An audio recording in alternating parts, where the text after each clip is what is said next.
नमस्कार, मैं हिमांशु उपाध्याय। स्वागत है आप सभी का हुंकार 24/7 न्यूज में।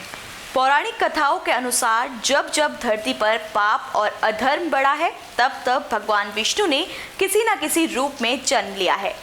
त्रेता युग में लंकापति रावण का वध करने के लिए इन्होंने राम रूप में तो द्वापर युग में, और मथुरा नरेश कंस का संहार करने के लिए कृष्णा रूप में जन्म लिया।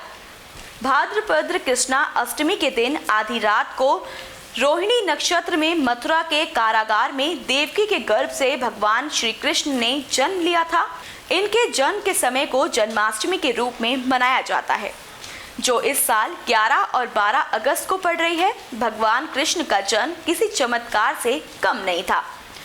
भाद्रपद कृष्ण अष्टमी तिथि की घनघोर अंधेरी आधी रात को रोहिणी नक्षत्र में मथुरा के कारागार में वासुदेव की पत्नी देवकी के गर्भ से भगवान श्री कृष्ण ने जन्म लिया। ये तिथि उसी शुभ घड़ी की याद दिलाती है और सारे देश में बड़ी धूमधाम से मनाई जाती है। द्वापर युग में भोजवंशी राजा उग्रसेन मथुरा में राज्य करता था। उसके आत्याती पुत्र कंस ने उसे गद्दी से उतार दिया और स्वयं मथुरा का राजा बन बैठा। कंस की एक बहन देवकी थी, जिसका विवाह वासुदेव नामक यदुवंशी सरदार से हुआ था। एक समय कंस अपनी बहन देवकी को उसकी ससुराल पहुंचाने जा रहा था। रास्ते में आकाशवाणी हुई, हे कंस, जिस देवकी को तू बड़े प्रेम से ले जा रहा है, उसी में तेरा काल बसता है। इसी के गर्भ से उत्पन्न 8वां बालक तेरा वध करेगा। ये सुनकर कंस वासुदेव को मारने के लिए उद्युत हुआ।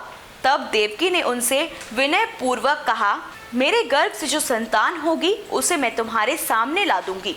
बहनोई को मारने से क्या लाभ है। कंस ने देवकी की बात मान ली और मथुरा वापस चला गया। उसने वासुदेव और देवकी को कारागृह में डाल दिया। वासुदेव देवकी के एक एक करके 7 बच्चे हुए और 7 को जन्म लेते ही कंस ने मार डाला। अब 8वां बच्चा होने वाला था। कारागार में उन पर कड़े पहरे बैठा दिए गए थे। उसी समय नंद की पत्नी यशोदा को भी बच्चा होने वाला था। उन्होंने वासुदेव देवकी के दुखी जीवन को देख 8वें बच्चे की रक्षा का उपाय सोचा। जिस समय वासुदेव देवकी को पुत्र पैदा हुआ, उसी समय संयोग से यशोदा के गर्भ से भी कन्या का जन्म हुआ, जो और कुछ नहीं सिर्फ माया थी। जिस कोठरी में देवकी वासुदेव कैद थे, उसी में अचानक प्रकाश हुआ और उनके सामने शंख चक्र पद्मा धारण किए चतुर्भुज भगवान प्रकट हुए। दोनों भगवान के चरणों में गिर पड़े।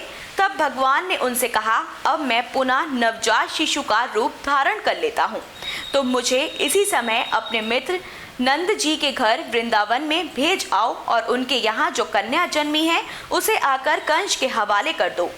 इस समय वातावरण अनुकूल नहीं है, फिर भी तुम चिंता ना करो।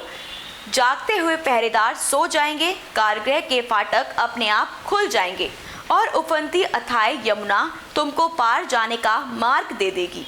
उसी समय वासुदेव नवजात शिशु रूप श्री कृष्ण को सूप में रखकर कारागृह से निकल पड़े और अथाह यमुना को पार कर नंद जी के घर पहुंचे। वहां उन्होंने नवजात शिशु को यशोदा के साथ सुला दिया और कन्या को लेकर मथुरा आ गए।